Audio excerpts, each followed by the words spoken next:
अस्सलामुअलैकुम प्रिय मुलांनो, तुमच्या मराठीच्या या तासात हार्दिक स्वागत आहे. आज आपण मराठी पुस्तकेत दिलेला 4 क्रमांकाचा पाठ दादू हा सबक शिकणार आहोत. दादू कोण होता? लेखक वि.स. खांडेकर यांचा एक नौकर होता. एक सीखने के लिए, पढ़ाई करने के लिए मुंबई आए तो एक रूम उन्होंने किराए पर लिया. वहाँ पर उनको दादू नाम का एक नौकर मिला.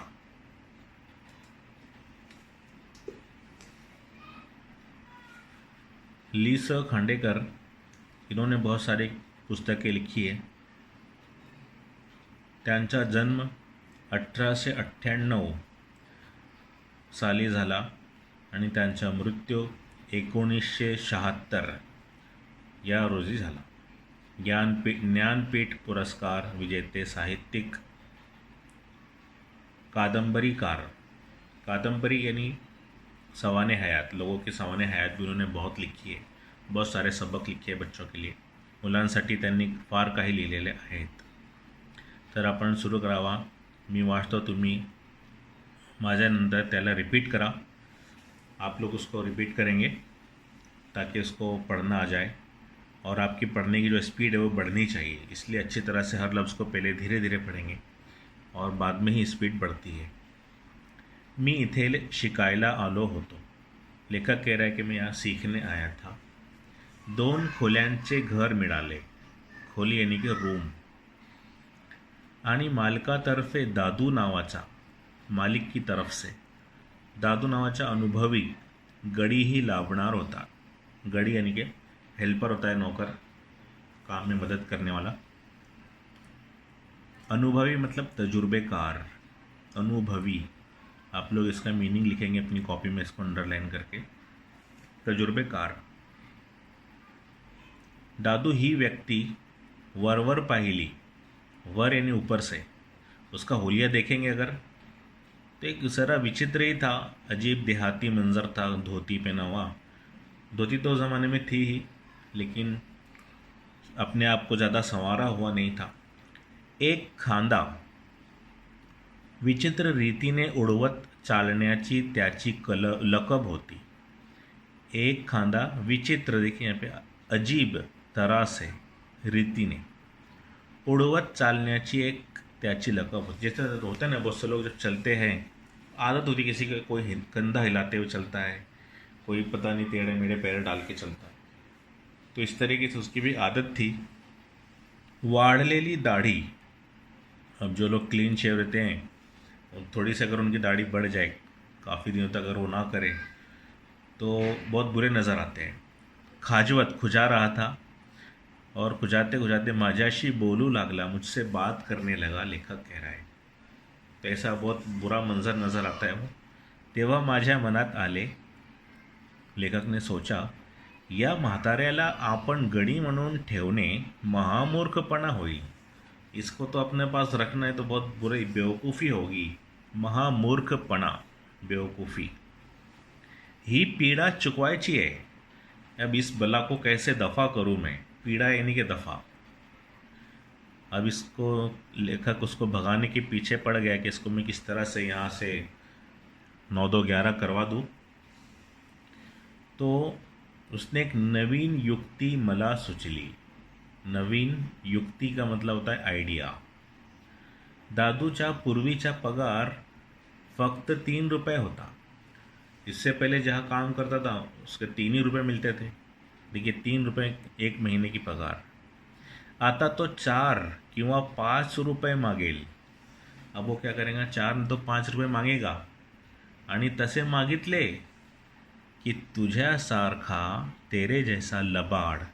लबाड यानी कि झूठा, इधर उधर की बातें करने वाला मनुष्य मला नको आहे.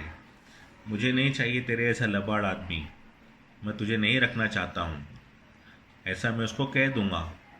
ये ख्याली पुलाव लेखक अपने दिल में बना रहा है कि अब मैं इसको ऐसा कहकर यहाँ से भगा दूँगा, उसको नौकरी से निकाल दूँगा. ये अपने यहाँ दिल में सोच रहा है. तुझ्यासारखा लबाड मनुष्य मला नको ऐसे आपल्याला सहजच म्हणता येईल, ऐसा हम आसानी से कह सकते हैं. असा विचार करून मी दादूला म्हटले, मी सांगेन ते ते काम करावे लागेल तुला. मैं जो बोलूँगा वो करना पड़ेगा. त्याने मोठ्याने आनंदाने मान डोलावली. उसने अपनी गर्दन हिला दी. हाँ ठीक है, आप जो बोलेंगे वो कर लूँगा. पगार काय घेणार तू? अब कितनी पगार लेगा? मैंने सवाल पूछा. त्याने हसत उत्तर दिले. मी प्रश्न केला. त्याने हसत उत्तर दिले, पूर्वी मिळत होता तेवढाच द्या. जितना पहले मिलता था उतना ही दो. पूर्वी, पहले. अरे पण तेवढा म्हणजे किती? आता याची लबाडी करणार. अब मालूम पड़ेगा इसका झूठ. वो बोलेगा पहले 4 मिलते थे, 5 मिलते थे. या कल्पनेने मी हसत हसत त्याला विचारले. 3 रुपये, दादूने उत्तर दिले. सिर्फ 3 रुपये. मी चकित झालो. मी हैरान रह गया. या अडाणी गड्यातला प्रामाणिकपणा, ये देहाती आदमी के अंदर की ईमानदारी, प्रामाणिकपणा, ईमानदारी. दिसताच माझ्या मनात एक उज्ज्वल छटा, मेरे दिल में एक रोशन झलक उस आदमी की नजर आने लगी. चमकून गेली, चमक गई. मी काहीच बोलत नाही. असे पाहून दादू म्हणाला, 3.25 रुपयांसुद्धा राहीन मी साहेब. 3.25 रुपये भी चलेंगे. आपने 3 नहीं दिए तो भी चल जाएगा. इतना ईमानदार वो शख्स था. कहा, 3.25 रुपयांसुद्धा राहीन मी साहेब. 3.25 यानी 3 रुपये में 25 पैसे कम. 3.25 रुपये में भी मैं चलेगा. रुपयांसुद्धा, इसमें भी रहूँगा मैं. दादूच्या वृक्ष दिसण्याच्या आड़, इस तरह से उसका जो है देहाती हुलिया था, इस तरह से वो वृक्ष या सख्त दिखता था, बुरा दिखता था. उसकी आड़ में एक वेगळे सौंदर्य आहे, एक अलग ही खूबसूरती है, असा मला भास झाला. भास यानी एहसास हुआ. आप लोग इसको अंडरलाइन करेंगे, भास. हाँ, भास क्षणिक न होता. एक लम्हे के लिए नहीं था ये एहसास, बल्कि हमेशा के लिए वो दिल में बात बैठ गई कि ये तो अच्छा आदमी है. मी सांगेन ते काम करायला हवे, असे मी कामावर ठेवताना मी दादूला बजावले होते. पण मला त्याला काही सांगण्याचा प्रसंगच येत नसे. उसको कुछ बोलने का मंजर ही नहीं आता था. प्रसंग का मतलब होता है मंजर या वक्त. ऐसा कोई वक्त ही नहीं आया कि उसको किसी बात पर टोकना पड़े, बोलना पड़े कि तुमने ऐसा क्यों किया, वैसा क्यों किया. आगे पढ़ता हूँ मैं, आप लोग भी देखेंगे किताब में. मी सकाळी उठण्याच्या आधीच, आधी यानी पहले, मेरे उठने से पहले गवळ्याच्या घरून तो दूध घेऊन येई. गौली के घर से वो दूध लेकर आता था. मी उठून चूड़ भरायला लागलो. चूड़ यानी कि चूल्हा. चूल को आप लोग ल कहते हैं और मराठी में ड़ कहते हैं. तो चूल्हा भरने लगता था. लेखक की दादूचा स्टोव फरफरू लागले. मैंने चूल्हा भरना शुरू किया, पहला ही दिन था, तब से मुझे इसके स्टोव की आवाज़ सुनाई दी. आप लोगों ने देखा होगा, स्टोव पंप से चलाते हैं, इसको हवा मार के उसमें जो है मिट्टी का तेल डालकर, रॉकेल डालकर, केरोसिन, और उसको चलाते हैं. कमी साखर लागते मला चहात. मुझे चाय में कम शक्कर लगती है, उसको एक ही बार बोलना पड़ा. दुसऱ्यांदा काही सांगावे लागले नाही. दुसऱ्यांदा यानी दूसरी मर्तबा, ये आप लोग लिखेंगे शब्दार्थ में. मला काडीचाही त्रास होऊ नये. ये एक मुहावरा है. काडीचाही त्रास न होणे यानी कि कोई भी तकलीफ नहीं होना. म्हणून तो जी धडपड करी ती पाहिली की मला आईची आठवण येई. मुझे माँ की याद आ जाती थी, इसके लिए वो भी मेरी तरह मेरे लिए इतना भाग दौड़ करती थी. दादू पंपाने पाणी काढू लागला. हँडपंप जो होता है गांव में, उससे पानी निकालने लगा. की माझ्या मनात येई, कि मेरे दिल में आता था, या खडकाळ जागेच्या पोटात, इस पथरीली ज़मीन में के पेट में, खडकाळ पथरीली लिखेंगे. जसा पाण्याचा झरा आहे त्याप्रमाणे वरून वृक्ष दिसणाऱ्या दादूच्या अंतकरणातही प्रेमाचा एक गोड झरा आहे. उसके अंदर भी, अंतकरण दिल में, अंदर में प्रेमाचा गोड झरा, गोड यानी मीठा. जिस तरह वो पथरीली ज़मीन में पानी का ज़ख़ीरा है, ऐसे ही दादू ऊपर से तो दिखता है सख्त, लेकिन अंदर से बहुत ज़्यादा प्यार और प्रेम से भरा हुआ है. दादूने माझी सर्व माहिती केव्हाच काढून घेतली होती. कब से निकाल लिया था उसने मेरी सारी मालूमात. पण स्वतःविषयी मात्र तो फारसा बोलत नसे. अपने बारे में ज़्यादा कुछ बताता नहीं था. विषय बारे में या उसके मजमून, विषय बोलते ना. अनेकदा एक दोनदा रंगात येऊन, एक थोड़ा मूड हो गया, मूड में आ गया, तर त्याने आपली थोडीफार माहिती मला सांगितली. उसने अपनी मालूमात दी. क्या मालूमात दी उसने?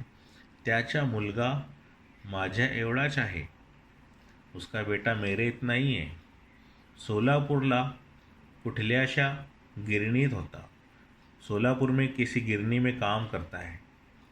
दादूच्या खेड्यातला जमिनीचा एक तुकडा सावकाराकडे खूप दिवस गहाण पडला होता.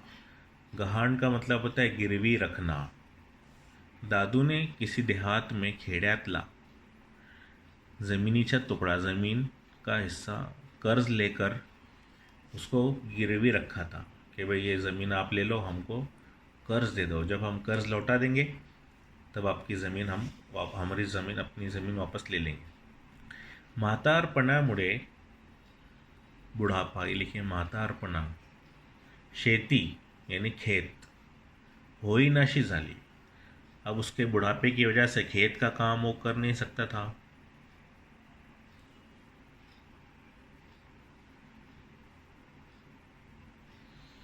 तेव्हा बायकोला घेऊन तो इथे आला. वो अपने जो है बीवी को लेकर मुंबई आ गया आणि त्याने मुलाला सोलापूरला पाठवले. और उसका जो लड़का था लेखक की उम्र का, उसको गांव में भेज दिया सोलापूर. फार उशिरा झालेला एकुलता एक मुलगा होता. आई बाप सोलापूरला मुलाकडेच का राहत नाही? उसने पूछा सवाल, देखिए सवालिया निशान, कि तुम वहीं क्यों नहीं रहते अपने बेटे के पास? म्हणून मी तिला विचारले. तेव्हा त्याने सांगितले, आम्ही दोघं सोलापूरला गेलो की तिथं पोराचा खर्च वाढणार. पोराचा खर्च वाढणार, यानी उसका खर्च बढ़ जाएगा. मग तो सावकाराकडली जमीन सोडवून कशी घेणार? फिर कैसे वो कर्ज वापस लौटा कर अपनी ज़मीन छुड़ाएगा? बायको इथे कडधान्य, कडधान्य का मतलब होता है दाल के बीज होते हैं, तुअर, उड़द वगैरह, मूंग, उसको कहते हैं कडधान्य, दाल के बीज. कडधान्य विकून 4 पैसे मिळवते. विकून याने बेचकर. सोलापुरात ती काय करणार? तिथे मोड खपतात की नाही कोण जाणे. नी सोलापुरात इथल्यासारखी कॉलेजें नाहीत. सोलापुर में ऐसे कॉलेज भी नहीं है बड़े बड़े कि मैं वहाँ कहीं नौकरी कर लूँ, और मुझ बूढ़े को वहाँ कौन काम देगा. मला मुला वाचून कसे तुला मुला वाचून कसं करमते रे तुला? न करमायला काय झाले? करम यानी चैन आना. तुम्हें अपने बच्चे के बिना चैन कैसे आता है अपने बेटे के बगैर? न करमायला काय झाले साहेब? ये दादू उत्तर दे रहा है. तुम्ही नाही का आलाय आई वडिलांना सोडून? आप भी तो अपने माँ बाप को छोड़कर यहाँ पे आके रह रहे. तसाच माझा मुलगा मला सोडून गिरणीत गेलाय. मी इथे तुमचे काम करतोय ना, सोलापुरात अशीच कुणीतरी म्हातारी, कोई बुढ़िया उसका भी काम करती है. त्याला महिन्यात दादूनी माझी कमीत कमी 3 वर्षांची ओळख आहे असे वाटू लागले. ऐसा महसूस होने लगा, वाटू लागले कि मैं उसको 3 साल से पहचानता हूँ. हालांकि उनके अभी 3 महीने हुए थे. देखिए यहाँ लिखा है 3 महीने. क्रिकेट जोरात सुरू झाल्यामुळे कित्येकदा रात्री 8 वाजेपर्यंत मी बिराड़ी येत नसे. क्रिकेट का ज़माना था. मैं घर पे बंगले पर, बिराड़ी का मतलब होता है बंगला, बिराड़ी पर शाम में 8 बजे तक नहीं आता था. पण मला, देखिए, पण मला कितीही उशिरा झाली, कितनी भी देर हो गई, तरी ओट्यावर अंधारात, चबूतरे पर अंधेरे में दादू माझी वाट पाहत बसलेला असे. मेरा इंतज़ार करता था. मेरा रस्ता देखता था. एखाद्या दिवशी मला यायला उशिरा झाली नि डब्यातला भात थंड झाला, चावल या खाना ठंडा हो गया, तर दादू लगेच स्टोव पेटवायला उठे. जैसे ही लेखक आ जाता था तो वो दादू क्या करता, उठकर फौरन स्टोव जलाना शुरू करता था. थंडगार झालेला भात स्टोववर तापणं यानी की गरम करणं. म्हणून त्याला उन्हात भाताची गोडी कशी येणार. पण दादूने ऊन केलेला तो भात, गर्म किया हुआ वो खाना खाताना मला फार गोड वाटे. बहुत मीठा लगता था वो खाना, उसके हाथ से बना हुआ. त्या गोड़ीचा उगम यानी मज़ा, वो जो मिठास का मज़ा था अन्नात नव्हता, यानी कि उस अनाज में, खाने में नहीं था, बल्कि दादूच्या मनात होता, दादू के मन में था. एका रविवारी दादूची स्वारी क्रिकेटच्या मैदानावर दिसली. यानी दादू मुझे जो है क्रिकेट के मैदान पे नज़र आया. तेव्हा तर मी थक्कच झालो. थक्क होणे यानी की हैरान रह जाना. रात्री मी त्याला विचारले, तेव्हा म्हातारा लाजेने अगदी चूर झाला. लाजेने यानी शर्म से, उसको शर्म आ गई और उसने कहा कि मैं भी पहले ज़माने में बहुत क्रिकेट खेलता था. दादू सकाळी खानावळीत डबा आणायला गेला. खानावड़ी मतलब जैसे मेज़ होती है खाना खाने की, जहाँ पर सब लोग, जिनकी फैमिली नहीं होती है, वो खाना लेकर आते हैं. वहाँ से खाना लाने गया तो वहाँ पर बहुत सारे विद्यार्थी बैठे हुए थे. तिथले विद्यार्थ्यांमध्ये माझ्या पराक्रमाच्या गोष्टी चालल्या होत्या.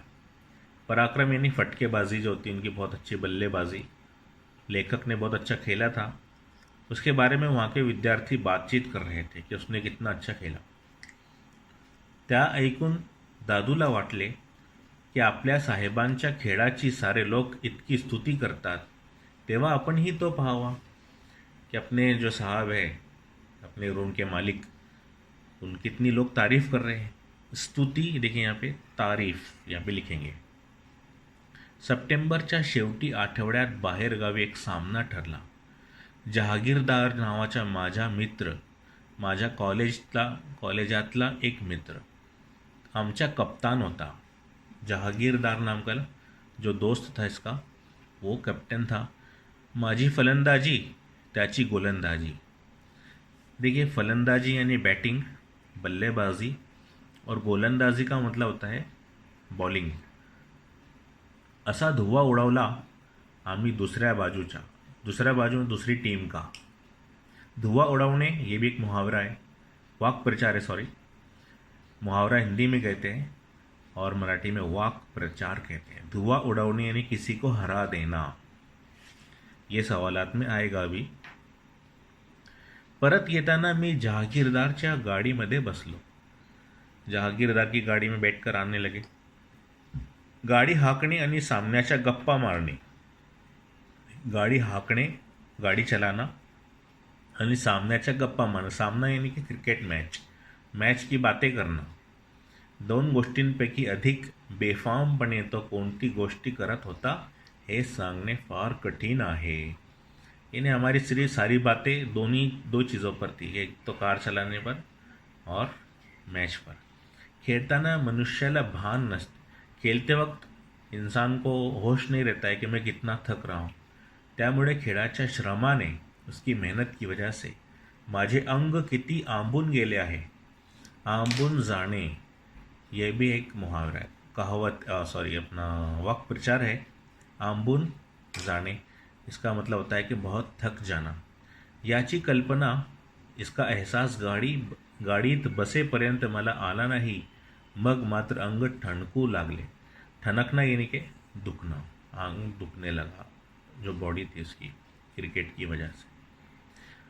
अगला नेक्स्ट पेज है. माझ्या बिऱ्हाडापाशी, जब बंगले पर पहुंच गए, गाडी येताच मी उतरू लागलो. मैं उतरने लगा. तेव्हा जागीरदार म्हणाला, आमच्या बंगल्यावर चल, अंग फार दुखते. मी म्हटलं, माझ्याच खोलीवर आपण चहा घेऊ. अब मेरी रूम पर चल के हम लोग चाय पीते हैं. खोली यानी के रूम. चहा, तो मोठ्याने हसत म्हणाला, माझे सुद्धा अंग दुखतंय. चहाने नाही बरं वाटणार. चाय पीने से कुछ नहीं होगा अभी. मग काय मागवू. मागवू का मतलब है मंगवाऊं. मैं क्या मंगवाऊं. उसने कहा, बियर. बियर यानी शराब की एक किस्म होती है. तो शांतपणे म्हणाला. दादू ऐकत होता. दादू भी सामने खड़ा था. अब दादू तो एक ईमानदार शख्स था, उसको ये चीज़ों से नफरत थी, शराब वगैरह से. तो अब क्या हुआ.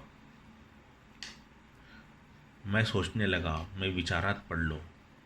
सापावर पाय पडावा तसा दादू दचकला. जैसे सांप के ऊपर हमारा पैर पड़ गया तो कैसे झटका लगता है, दादू को भी ऐसे झटका लगा. आणि भूत दिसले तर मनुष्य ज्या दृष्टीने पाहिल त्या दृष्टीने तो माझ्याकडे बघू लागला.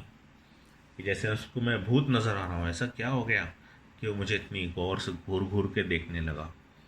मी म्हटले, अगदी धावत जा, जल्दी जल्दी दौड़ कर जा. धावत दौड़ कर. जहागीरदारला हवी आहे. हवी आहे मतलब उसको चाहिए. क्या चाहिए, शराब. तो जहागीरदार असेल नाहीतर राजा असेल, पण मी जाणार नाही. ये दादू ने कहा. मैं जाऊंगा नहीं. मी हळूच म्हटले, दादू, या महिन्यातला तुला 1 रुपया जास्त देईन. 1 रुपया ज़्यादा दूंगा. 100 रुपये भी दिए तो भी मैं ये काम नहीं करूँगा. और उसने नोट को फेंक दिया, पैसे की नोट जो थी. मी संतापाने म्हटले. मैं, लेखक कहता है कि मुझे भी गुस्सा आ गया. नोकरीवर ठेवले तेव्हा मी सांगेन ते काम करायला तू कबूल केला होतास. तूने कबूल किया था कि आप जो बोलेंगे वो काम करूँगा. आत्ताच्या आत्ता गेलास तर बरं आहे. अगर अभी के अभी तू चला गया तो बहुत अच्छा, नहीं तो धमकी दिया. नाहीतर माझी नोकरी जाईल. क्या करेंगे तुम, मुझे नौकरी से निकाल देंगे. होय ना. नमस्कार साहेब. ये दादू ने कहा कि मैं भी चला. असली कामी करून जगण्यापेक्षा पोटात काटे भरीन. असली का मतलब होता है ऐसे काम करने से ज़्यादा अच्छा है कि मैं अपने घर में पेट में काटे भर लूँ, कमाऊँ नहीं, लेकिन ऐसे बुरे काम नहीं करूँगा. त्याचा आवाज़ घोघरा झाला. उसकी आवाज़ मोटी हो गई और आंखों में आंसू आ गए. पुढे एक शब्द ही न बोलता तो चालू लागला और आगे जाने लगा. माझी मलाच लाज वाटू लागली. लाज वाटणे एक वाक् प्रचार है. उसका मतलब होता है शर्म आना. मुझे अपनी शर्म आने लगी कि मैं तो उससे बुरा काम करवा रहा था. ये तो अच्छा है कि उसने नहीं किया. मी धावत गेलो. मैं दौड़ के उसके पीछे गया. वो गेट खोल रहा था. मी त्याचा हात धरून म्हटले, दादू कुठे चाललास. दादू तुम कहाँ जा रहे हो. तुमच्या आई साहेबांकडे, तुम्हारी माँ के पास जा रहा हूँ तुम्हारी शिकायत करने. दादू ने कहा. माझ्या आईकडे. हो, कशाला. त्यांच्या झाडाला कीड लागलंय हे सांगायला. क्या उनका पेड़ में कीड़ा लग गया, खराब हो रहा है उनका पेड़. पेड़ का मतलब होता है उनका बेटा. ये कहने जा रहा हूँ मैं शिकायत करने. रागीट स्वराने में उद्गार. रागीट स्वर क्या, ये एक इसम है यानी कि नाम. और रागीट का मतलब होता है गुस्से में. तो ये उसका विशेषण आहे. रागीट स्वराने मी उद्गारलो, मी वाटेल ते करीन. तुला काय करायचंय? मैं कुछ भी करू. मला काय करायचंय? मला माझ्या मुलाला सांभाळायचे, मुझे अपने बच्चे को संभालना है. तुझा मुलगा तर सोलापूर में आहे. होय साहेब. तिथे काही भलते सलते करायला लागला की त्याच्या जवळ असलेल्या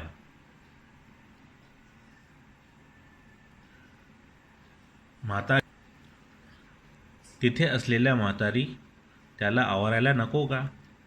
आवरायला मतलब कि उसको वो संभालेंगे नहीं, वो उसको गलत काम से रोकेंगे नहीं.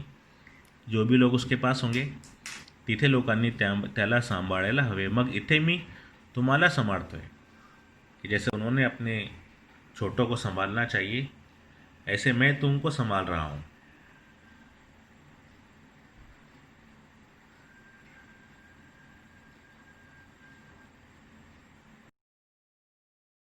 तो इसी तरह मैं भी आपको संभाल रहा हूँ, आपको गलत रास्ते पर जाने नहीं दूंगा. नोकरीकरिता मी रडत नाही साहेब. मैं नोकरी के लिए नहीं रो रहा हूँ. तुमच्याऐवजी माझा मुलगा असता तर मला जेवढे दुःख झाले असते तेवढे मघाशी तुम्ही दुकानावर जायला सांगितले तेव्हा झाले. कि जिस तरह अगर आपका जगह मेरा बेटा होता तो मुझे दुख होता कि नहीं, ऐसे ही मुझे जब आपने शराब लाने के लिए कहा तो मुझे भी दुख हुआ कि ये क्या काम करवा रहा है मेरा बेटा. दादूचा हात धरून मी त्याला घरात नेले. अब लेखक को जो एहसास हुआ अपनी गलती का और उसने दादू का हाथ जैसे कि अपने बाप का हात पकड़ रहा हो और घर में उसको लेकर आया. त्या खोलीत गेल्याबरोबर जहागीरदार बसलेला होता. कुठे गेला असं होता?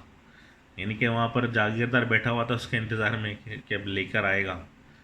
उसने पूछा कि क्या हुआ, कहाँ गया था? अब देखिए यहाँ पर लास्ट पैराग्राफ में कितनी अच्छी आइडिया और युक्ति उसने सोची कि अब किस तरह से इसको भगाऊं. तो उसने कहा बाहर तार वाला आला होता. तार वाला आला होता. तार वाला यानी कि तार किसको कहते हैं? जैसे ख़त होता है, लेटर. ऐसे पहले तार चलते थे जो अर्जेंट होते थे, जिसमें किसी के मरने की या बीमारी खबर होती थी. वो आया हुआ है. तार कोणाची तार आली? आईची. फार आजारी आहे. लेखक ने कहा मेरी माँ बहुत बीमार है. मी घाईघाईने ट्रंक उघडली. उसने अपना बॅग खोला, खुंटाड्यावरून कपडे काढले, खूंटे के ऊपर से कपड़े निकाले और सामानाची बांधाबांध करो. बैग में कपड़े भरने लगा. मैं जा रहा हूँ, मेरी माँ बीमार है. जहागीरदार घबरा कर म्हणाला बरं मी जातो हं. की चलो ठीक है मैं भी घर जाता हूँ. त्याला दारापर्यंत सोडून परत आलो. लेखक ने उसको दरवाजे तक छोड़ा और वापस आया. दादू एखाद्या लहान मुलाप्रमाणे हसत होता. दादू यहाँ पर ऐसे उसकी आइडिया देखकर खड़े खड़े हंस रहा था कि कितनी अच्छी तरह से इसने इसको जो अपने दोस्त को भगा दिया अपने घर से. तो यहाँ पर ये सबक अपना ख़त्म हुआ. आप सवाल जवाब का सिलसिला हम शुरू करते हैं. तो आप लोग जो है अपनी कॉपी में इन सवाल जवाबों को लिखेंगे और इस वीडियो को 2 मरतबा देखना ताकि आपको पढ़ने भी अच्छे तरह से आ जाए और उसको समझ भी जाए.